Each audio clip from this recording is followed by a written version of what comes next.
बिस्मिल्लाहिर्रहमानिर्रहीम। अस्सलाम वालेकुम। कैसे हैं आप सब ठीक होंगे। तो आज मैं बनाऊंगी कोफ्ते, और कोफ्तों के लिए मैंने ये प्याज लिया है और ये लिए है चॉपर, और चॉपर में ये डाल के इसको मैं चॉप कर लूँगी।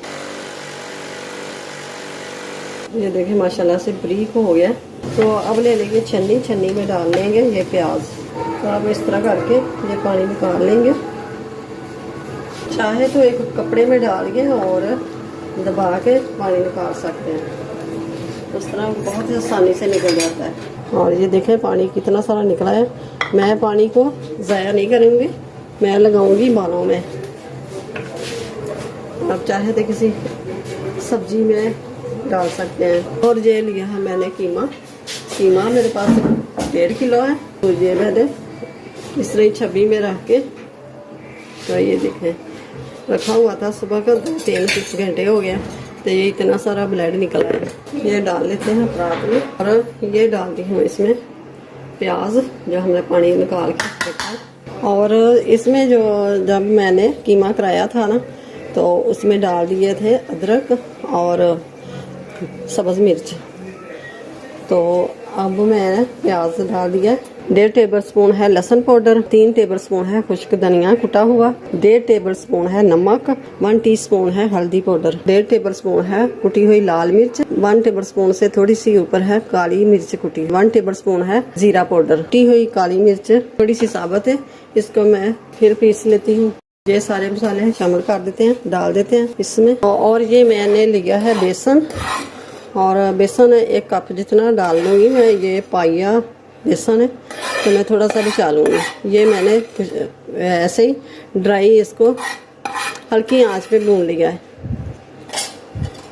तो आप चाहे चने ले लें, भुने हुए चने, और जो इसकी खिलें होती हैं छिलका उतार के, तो उसको भी पीस के तो डाल सकते हैं। बिस्मिल्लाहिर्रहमानिर्रहीम। चाय भी साथ पीते हैं। तो अब करते हैं इसको अच्छे से मिक्स। इसको अच्छे से मिक्स कर लेना, साथ ही गूंदते जाना है। मेरे तो हाथ थक गए हैं। आप अपने हिसाब से मिर्च नमक मसाले जो भी हैं कम या ज़्यादा कर सकते हैं। ऐसे करके ना 10 मिनट इसको मसलते जाना है। सारे कीमे पे 10 मिनट लगेंगे। और ये देखें इसको मैं थोड़ा सा मसला है ना एक साइड पे, तो ये इसका कोई क्रैक नहीं, बिल्कुल बेस्ट। अब इसी तरह ही सारे कीमे को मसल करके गूंद लेंगे। तो ये देखें कीमे को मैंने अच्छे से मसल कर, तो ये थोड़े से मैंने गूंद लिया था, और ये मैंने थोड़े से बाल लिए हैं कोफ्ते। तो अब इनको इस तरफ काज लेंगे, ढक लेंगे। तो ये मैंने बना के रख लिया है, बैठी हुई थी तो मैंने ये बना लिए, और कुछ ये बनाए हुए हैं। तो अब ये भी बना लूँगी मैं। और ये रखते हैं प्लेट में। तो अब ले लेंगे ये छन्नी।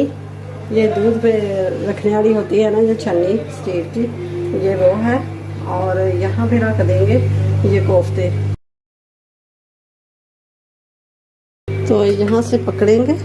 ये रखा हुआ है मैंने पानी उबल रहा है, तो अब रख देंगे यहाँ पे।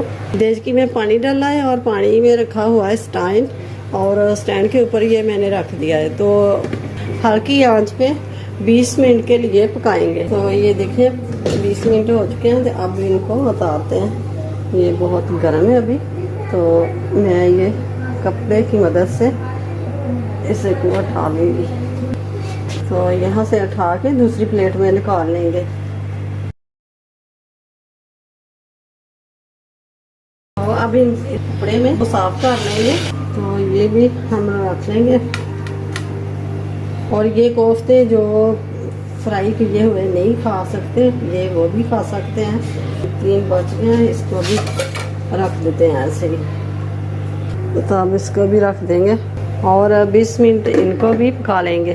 तो वो ये भी कर लिया मैंने। अभी बहुत गर्म है, अभी मैं निकाल के दे के आई हूँ इधर। तो ये रहे मेरे पहले वाले जो हमने निकाल के रखे थे। और ये भी बहुत ही ज़बरदस्त। और ये 3 माह के लिए रेसिपी बना के कोफ्तों की तैयार रख लें स्टीम करके। तो जब जी चाहे निकाल के इस्तेमाल करें। तो कोई भी मेहमान आ जाए, अचानक से मेहमान आ जाए, तो जल्दी जल्दी ग्रेवी बनाए के तो कोफ्ते डालें। तो सालन बना के उनको दे दें। तो ये बहुत ही ज़बरदस्त ये रेसिपी है और 3 माह ये ख़राब भी नहीं होएंगे।